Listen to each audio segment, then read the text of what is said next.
Assalamualaikum warahmatullahi wabarakatuh. Salam sejahtera buat kita semua. Terima kasih atas kesempatan yang diberikan kepada kami selaku Komite Pencegahan dan Pengendalian Infeksi. Hari ini saya akan memaparkan materi terkait dengan APD atau alat pelindung diri.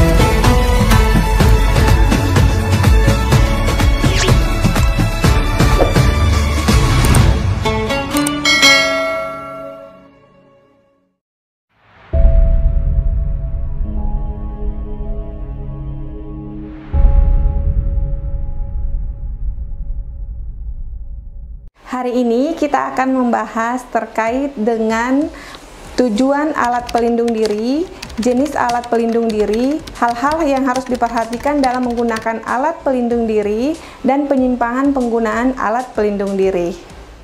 Penggunaan alat pelindung diri merupakan salah satu bagian dari kewaspadaan standar. Penggunaan alat pelindung diri perlu pengawasan karena dengan penggunaan alat pelindung diri yang tidak tepat akan menambah kos rumah sakit.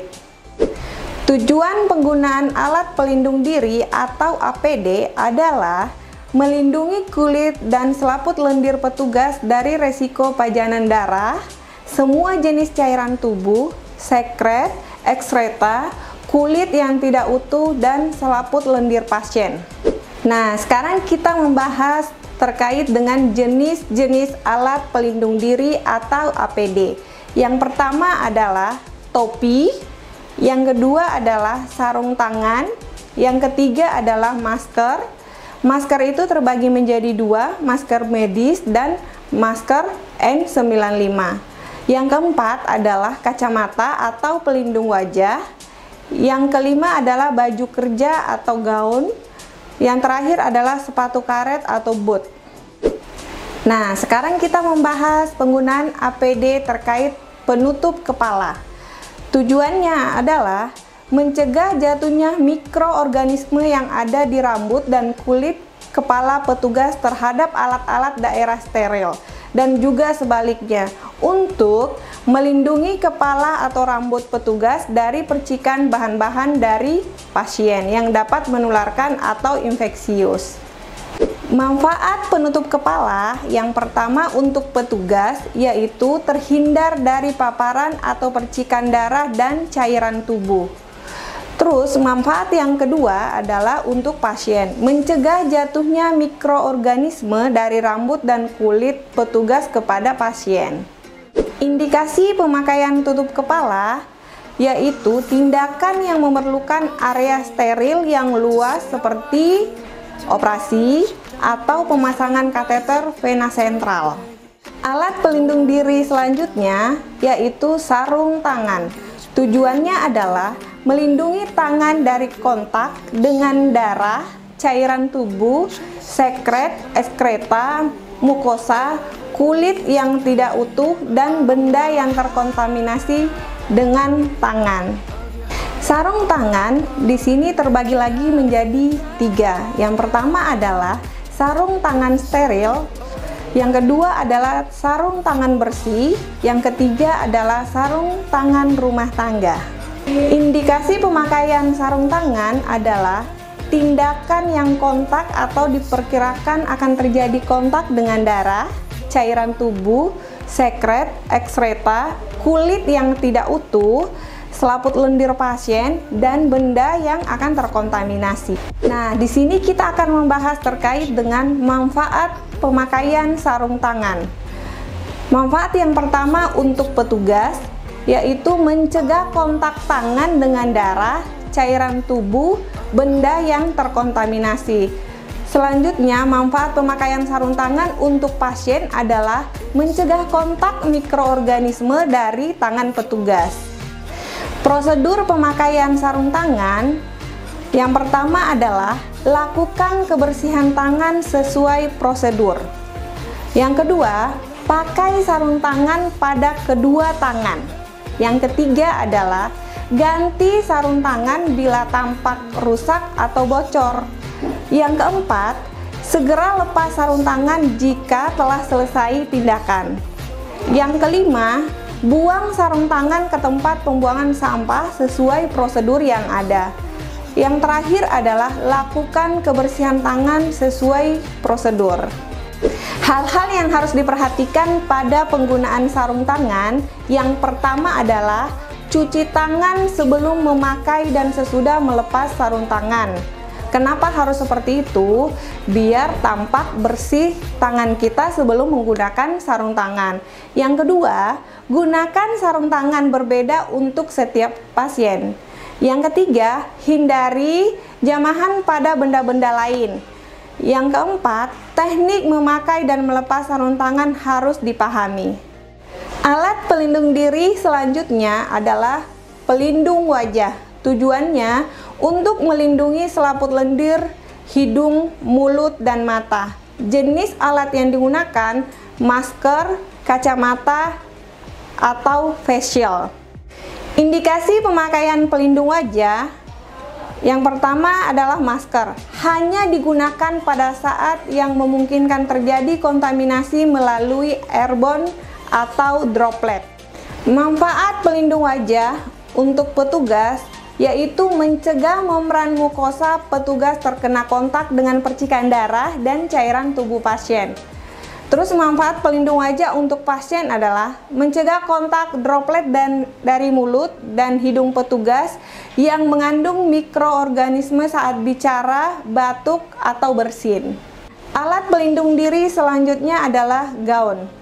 Tujuan dari gaun adalah melindungi petugas dari kemungkinan genangan atau percikan darah atau cairan tubuh lainnya yang dapat mencemari baju.